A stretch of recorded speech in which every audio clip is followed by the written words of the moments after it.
Bon, dans cette vidéo et les suivantes, nous allons voir ce qu'on appelle les sondages empiriques, c'est-à-dire des méthodes d'échantillonnage qui n'est pas basée sur une expérience aléatoire où l'on tire au sort un élément de la population parmi une liste d'éléments de la population connus à l'avance. Donc quand je dis non basé sur les probabilités, c'est peut-être maladroit comme formulation, disons que ça n'est pas basé sur l'expérience aléatoire telle qu'on la maîtrise, disons pas basé sur les probabilités qu'on maîtrise, avec une liste de la population qui est à notre disposition et un tirage au sort parmi les éléments de cette liste, où tous les éléments typiquement auraient la même chance d'être tirés au sort. C'est un hasard que l'on ne maîtrise pas. D'accord ? Donc la première méthode qu'on va voir, c'est ce qu'on appelle l'échantillonnage de convenance. Alors l'échantillonnage de convenance, ce serait par exemple aller interroger les gens dans la rue. On interroge les individus disponibles au lieu et au moment de la collecte d'informations. Vous avez peut-être vu des gens qui, ça peut arriver, qui vous arrêtent dans la rue pour vous poser des questions. Qui interrogent voilà, les passants ou les gens qui passent pour essayer d'avoir un panel de réponses qu'ils espèrent être suffisant. D'accord ? Je vais vous en donner un exemple. Voilà. Un autre exemple qui ne consiste pas à interroger des gens dans la rue, ce serait les sondages internet. Alors voici un sondage internet que j'ai pris sur un site d'info en ligne où les gens, lorsqu'ils lisent un article, quelquefois,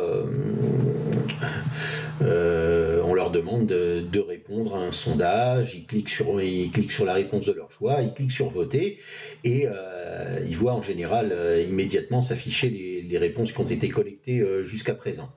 D'accord ? Essayez de réfléchir à ce que vous pensez de cette méthode d'échantillonnage. Alors cette méthode d'échantillonnage n'a aucune garantie de représentativité, j'espère que vous avez pensé à ça. Elle n'a aucune garantie de représentativité. Si je prends la méthode, par exemple, le sondage sur Internet, on peut imaginer que la question là qui s'est affichée sur un article qui avait un rapport avec la question. Et on peut donc imaginer que les gens qui ont cliqué sur cet article, c'est une population particulière qui s'intéresse particulièrement à cet article. Ça n'est donc pas représentatif de toute la population française. Et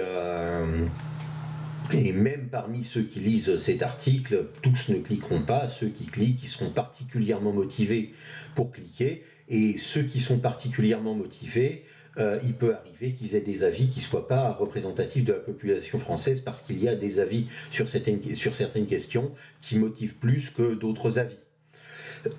D'accord, donc on n'obtient pas un échantillon représentatif. Alors pourquoi est-ce qu'on fait de l'échantillonnage de convenance ? Pourquoi est-ce que cette méthode d'échantillonnage existe ? Elle n'est pas exploitable dans le cadre d'une étude sérieuse, vous n'allez pas vous en servir dans le cadre d'une étude de marché, mais elle peut servir, comme par exemple sur ce site, je pense, à faire de l'animation. D'accord ? Peut servir à donner à l'internaute une autre expérience du site internet par cette histoire de sondage. Elle peut servir à se faire une idée mal dégrossie, disons, une idée très vague de la question, de la réponse à la question qu'on se pose. D'accord ? Mais ça ne fournira pas des données exploitables.